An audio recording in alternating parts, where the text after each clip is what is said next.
Welcome to CARICOMP Insider, where high-tech facial recognition meets real-world intelligence.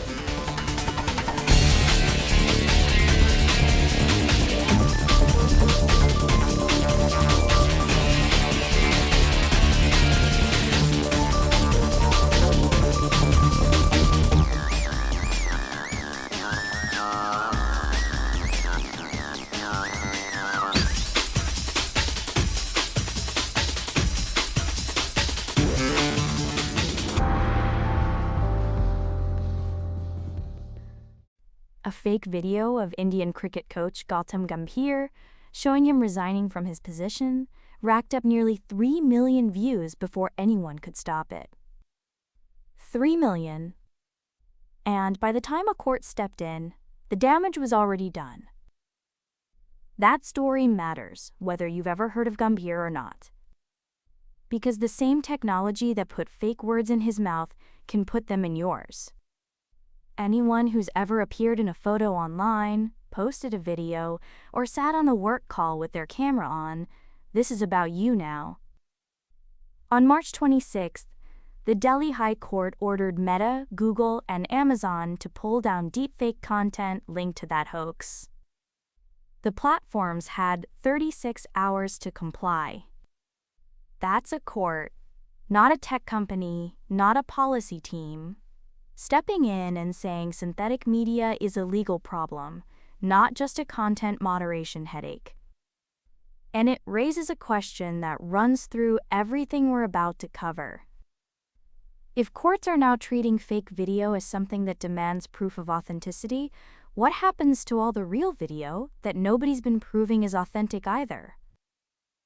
Start with what happened in Delhi. A deepfake clip showed Gambhir appearing to resign as head coach of India's cricket team. It wasn't real, but it spread across platforms so fast that nearly 3 million people watched it before any correction could catch up.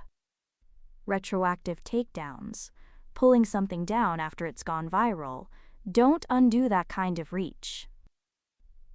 The court's order was significant not because it solved the problem, but because it drew a line. Judges are no longer waiting for platforms to self-regulate.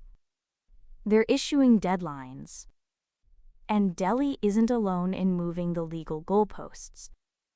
Across the US, 47 states had passed some form of deepfake legislation by mid-2025. 47. On top of that, federal advisory committees proposed a new addition to the rules of evidence. Rule 901C, specifically designed to govern what they call potentially fabricated or altered electronic evidence.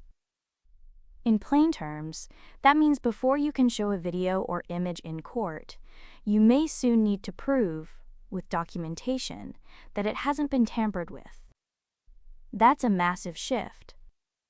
For investigators, it means building a paper trail for every visual they collect. For the rest of us, it means the next time a video surfaces in a lawsuit, a custody dispute, or a criminal trial, someone's going to have to answer the question, how do we know this is real? Now widen the lens a bit. Facial comparison, the process of looking at two images and determining whether they show the same person, has been used in investigations for years. But according to the National Academy of Sciences, there's a serious gap. The Academy called for validation studies and error rate measurement because, as they put it, there isn't enough evidence for the reliability of facial comparison methods as they're currently practiced. That means judges are starting to ask not just, what did you find, but how exactly did you find it, and can you prove your method works? The recommended approach involves manual analysis of specific facial features, the shape of an ear, the spacing of the eyes, and then evaluating how common or uncommon those features are in the broader population. That's painstaking, documented work. It's the opposite of pulling up two photos side by side and saying, yeah, that's the same guy. And when automated systems get involved, algorithms that spit out a matching score, the credibility gap gets even wider. According to research published in forensic science journals, those automated systems lack methodological standardization and empirical validation in courtroom settings. Translation: the software gives you a number, but nobody's agreed on what that number actually means under oath. Some will push back on all of this. The counter-argument is reasonable.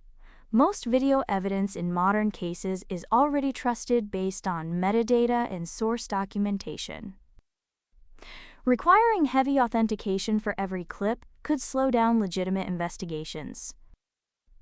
But that argument falls apart the moment opposing counsel introduces even a small amount of doubt. And in a world where a deepfake can fool 3 million viewers, doubt is cheap to manufacture. Courts are now treating visual evidence the way they've long treated DNA.